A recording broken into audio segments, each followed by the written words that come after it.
सदर आरिफ अलवी का आखिरी खड़ाक, कौमी असम्बली का इजलास बुलाने की समरी पर अब तक दस्तखत नहीं किए। न समरी मंजूर करते हैं न मुस्तरद करते हैं, सिर्फ ज़बानी मौक़िफ़ सामने आया है। ज़राए के मुताबिक सदर मुमलिकत का कहना है कि ऐवान अभी मुकम्मल नहीं, कुछ मखसूस नशिस्तों का फैसला होना बाकी है। निगरान वफाकी हुकूमत का कहना है कि अगर सदर इजलास नहीं भी बुलाते तो 29 फरवरी को कौमी असम्बली का इजलास हर सूरत हो जाएगा और आईन के मुताबिक होगा। मुस्लिम लीग नून के सेनेटर इसहाक डार ने कहा कि आईन में वाज़ेह है कि 21वें रोज़ स्पीकर को इजलास बुलाने का इख्तियार है। आज़म नज़ीर तारड़ ने जियो न्यूज़ से गुफ्तगू करते हुए कहा कि अगर सदर मुमलिकत कौमी असम्बली का इजलास नहीं बुलाते तो इसका मुकम्मल मुतबादिल तरीक़ाकार मौजूद है। पहले ही इस दौर में बहुत बुरी मिसालें बन चुकी हैं। अता तारड़ ने ऐवान सदर को साजिशों का गढ़ करार दे दिया। कहा, सदर जमहूरियत को नुकसान पहुँचाने के लिए तहरीक इंसाफ के कारकुन बने हुए हैं। कौमी असम्बली के अरकान के नोटिफिकेशन हो चुके हैं, सदर इजलास बुलाएं। सेनेटर इरफान सिद्दीकी ने कहा, सदर आरिफ अलवी का दौर पहले ही अफसोसनाक गैर जमहूरी वारदातों से भरा पड़ा है। पीपल्स पार्टी के रहनुमा सेनेटर वकार मेहदी ने कहा कि सदर एक शख्स की खुशनुदी के बजाय आईन की पासदारी करें। वजीर आला पंजाब का इंतखाब आज होगा। मुस्लिम लीग नून के अरकान असम्बली ने मरीम नवाज के कागजात नामजदगी जमा करवा दिए। सेक्रेटरी पंजाब असम्बली चौधरी आमिर हबीब ने कागजात वसूल किए। सुन्नी इत्तेहाद काउंसिल के नामजद उम्मीदवार राना आफ्ताब अहमद के भी कागजात नामजदगी जमा करवा दिए गए। मीडिया से गुफ्तगू में नून लीग की अज़मा बुखारी ने कहा कि वो फितना फसाद पार्टी से तहम्मुल की तवक्को रखती हैं।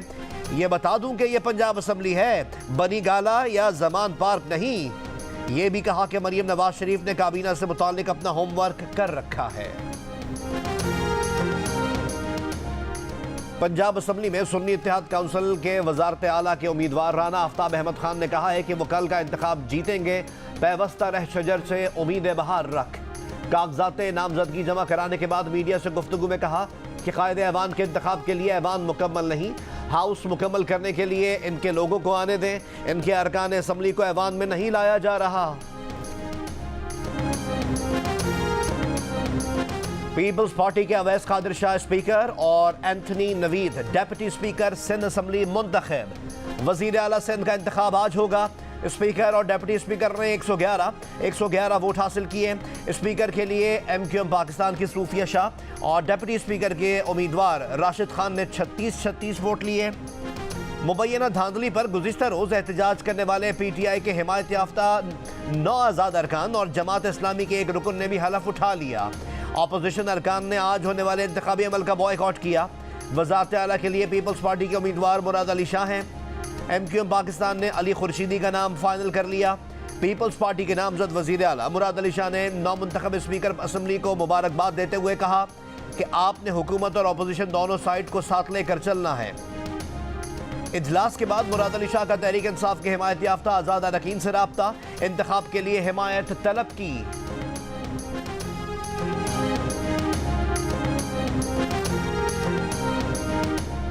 MQM पाकिस्तान हुकूमत के साथ चलेगी या ऑपोजिशन में बैठेगी। पावर शेयरिंग पर नून लीग के साथ मुज़ाकरात में पेशरफ्त नहीं हो सकी। खालिद मकबूल सिद्दीकी की सरबराही में राब्ता कमेटी का इजलास। ज़राए के मुताबिक अरकान ने कहा, MQM पाकिस्तान का उसूली मौक़िफ़ नहीं माना जाता तो ऑपोजिशन में बैठना चाहिए। पार्टी रहनुमा मुस्तफ़ा कमाल ने जियो न्यूज़ के प्रोग्राम नया पाकिस्तान में कहा कि आइडियल तो यही है कि हुकूमत का हिस्सा ना बने, लेकिन मुल्क को दलदल से निकालना है तो बुराई सर पर लेना होगी। हम हुकूमत में ऐसी जिम्मेदारी लेना चाहते हैं ताकि अपने लोगों को डिलीवर कर सके। नून लीग से मुज़ाकरात में कोई डेडलॉक नहीं। 6 वजारतें मांगने के हवाले से तस्दीक नहीं करूँगा।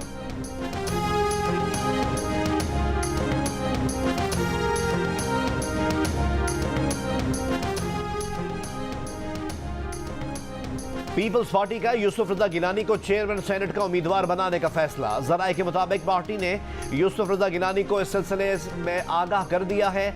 यूसुफ रजा गिलानी करीबी ज़राए का कहना है कि वो कौमी असम्बली का हिस्सा रहना चाहते हैं।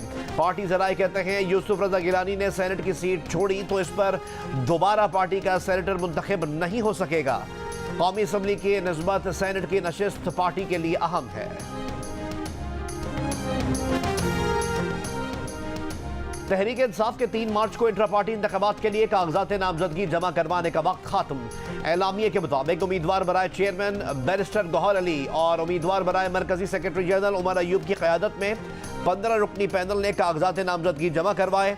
सिंध से अशरफ कुरैशी, बलूचिस्तान से मोहम्मद असलम, खैबर पख्तूनख्वा से नवीद अंजुम के चेयरमैन के ओहदे के लिए कागजात नामजदगी जमा करवाए गए हैं। पंजाब की सूबाई तंजीम के लिए डॉक्टर यास्मीन राशिद, मोहम्मद खान मदनी और असद हनीफ के कागजात नामजदगी जमा करवाए गए हैं। तर्जुमान के मुताबिक सिंध की तंजीम के लिए हलीम आदिल शेख समेत 2 पैनल्स के कागजात नामजदगी मौसूल हुए हैं। बलूचिस्तान से मुनीर बलोच के अलावा दीगर 5 अफराद ने अपने पैनल्स के हमरा कागजात जमा करवाए। खैबर पख्तूनख्वा की तंजीम के लिए अली अमीन गंडापुर की क़यादत में पैनल के कागजात नामजदगी भी मौसूल हुए।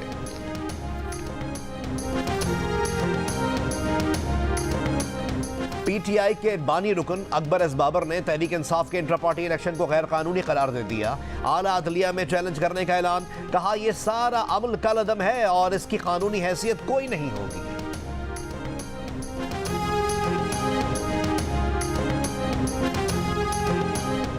मगरबी हवाओं का सिस्टम बलूचिस्तान में दाखिल हो गया। कोयटा और गिरदोनवा में मतला अबर आलूद, सर्द हवाएं चलने से सर्दी में इजाफा। बलूचिस्तान के मुतादिद अजला में बारिश, शिमाली अजला में पहाड़ों पर बर्फबारी का इम्कान। आज़ाद कश्मीर में वादी नीलम के सयाहती मकामात केरन, अपर नीलम, लोआदबाला, शारदा और उड़नकेल में बर्फबारी। ताउबट, जागरा, शोंटर, ग्रेस और सुरगन की वादियों में भी बर्फबारी। चिलास में तत्तापानी के मुकाम पर लैंडस्लाइडिंग से बंद शाहराह कराकोरम यकतरफा ट्रैफिक के लिए बहाल। FWO हुक्काम के मुताबिक शाहराह कराकोरम जल्द बहाल कर दी जाएगी।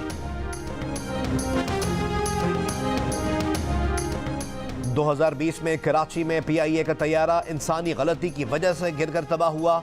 एयरक्राफ्ट एक्सीडेंट इन्वेस्टिगेशन बोर्ड ने हादसे की फाइनल रिपोर्ट जारी कर दी।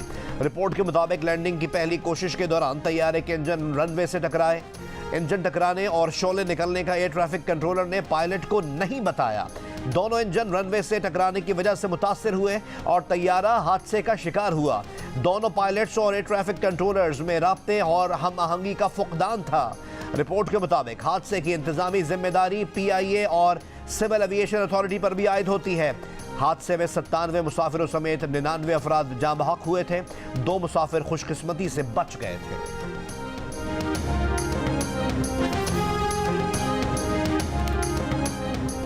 रमजान से 2 हफ्ते पहले ही फलों और सब्जियों के दाम बढ़ने लगे। लाहौर में प्याज की कीमत एक बार फिर 220 रुपए फी किलो हो गई। टमाटर 169 रुपए किलो, सेब और किनू 400, केला 200 रुपए फी दर्जन तक जा पहुंचा। कोयटा में मुर्गी के गोश्त और अंडों की कीमत में कमी हो गई। यूटिलिटी स्टोर्स ने मुख्तलिफ अशिया ज़रूरियत की कीमतों में कमी कर दी। घी और पकाने के तेल की कीमतों में 4 रुपए से 100 रुपए फी किलो और ब्रांडेड चाय की कीमतों में भी 100 रुपए तक की कमी की गई है। अगले हफ्ते रमज़ान रिलीफ पैकेज का भी ऐलान होगा। पैकेज से BISP सार्फिन मुस्तफीद हो सकेंगे।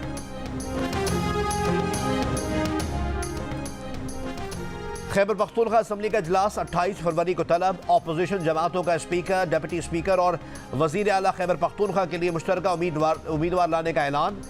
नून लीग के सूबाई सदर अमीर मुकाम ने कहा कि मुशावरत के बाद उम्मीदवारों के नामों का ऐलान किया जाएगा।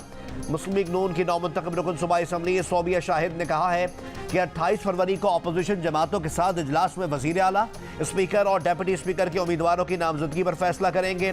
बलूचिस्तान असम्बली का इजलास भी 28 फरवरी को तलब।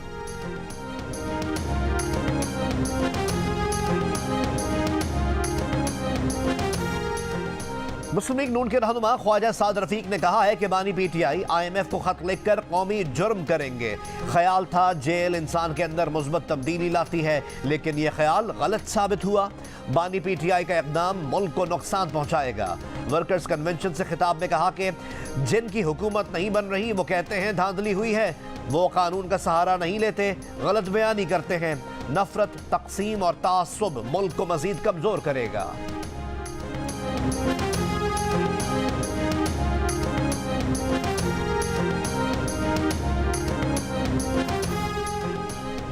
रावलपिंडी के इलाके मुस्लिम कॉलोनी में पतंगबाजी और हवाई फायरिंग की इत्तलात पर पुलिस का छापा। पुलिस एहलकारों पर मुबैना तशद्दुद करने वाले 6 अफराद को हिरासत में लिया गया। थाना वारिस खान में पतंगबाज पर तशद्दुद की वीडियो सामने आने पर पुलिस एहलकार के खिलाफ मुकदमा दर्ज। पुलिस एहलकार शहजाद को नौकरी से फारिग कर दिया गया।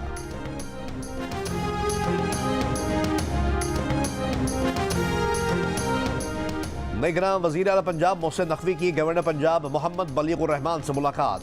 मोहसिन नकवी ने गवर्नर पंजाब को निगरान सेटअप की 13 माह की कारकर्दगी से आगाह किया। गवर्नर पंजाब ने अवामी फलाही मंसूबों की रिकॉर्ड मुद्दत में तकमील को सराहा। मुल्क भर में शब बरत अकीदत और एहतराम के साथ मनाई जा रही है। इस शब